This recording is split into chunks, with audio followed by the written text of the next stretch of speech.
মাছে fish ball কারি করার জন্য প্রথমে মাছগুলোকে ভালো করে সিদ্ধ করে নেব। তারপর কিন্তু মাছে থেকে স্কিন আর কাঁটাটাকে বের করে নেব। তারপরে এটাকে স্কিন বার করা হয়ে যায়, এরপর আগে থেকে সিদ্ধ করে আলুটাকেও ম্যাশ করে নেব।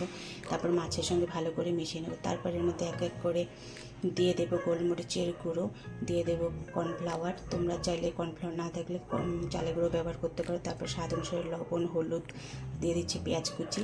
তারপর ভালো করে সব কিছুকে একসঙ্গে মেখে নেব। মাখানো হয়ে গেলে ছোটো ছোটো বলের শেপ দিয়ে দেবো। তোমরা ইচ্ছে মতো তোমাদের শেপ দিতে পারো। তারপর কিন্তু গ্যাসে একটা কড়াইয়ে তেল গরম করে লো আছে কিন্তু ফিশ বলগুলোকে ভেজে নেব।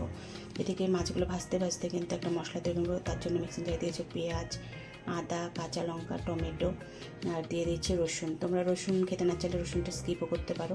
তারপর কিন্তু আবার বাকি যে বলগুলো সেগুলোকে ভেজে নিচ্ছি। তোমরা চাইলে এইভাবে কিন্তু খালিও খেতে পারো, গরম গরম বেশ ভালোই লাগবে। তারপর এদিকে একটা আরেকটি কড়াই বসে তাতে ফোড়নে দিয়ে দেবো গোটা জিরে, দারচিনি, এলাচ।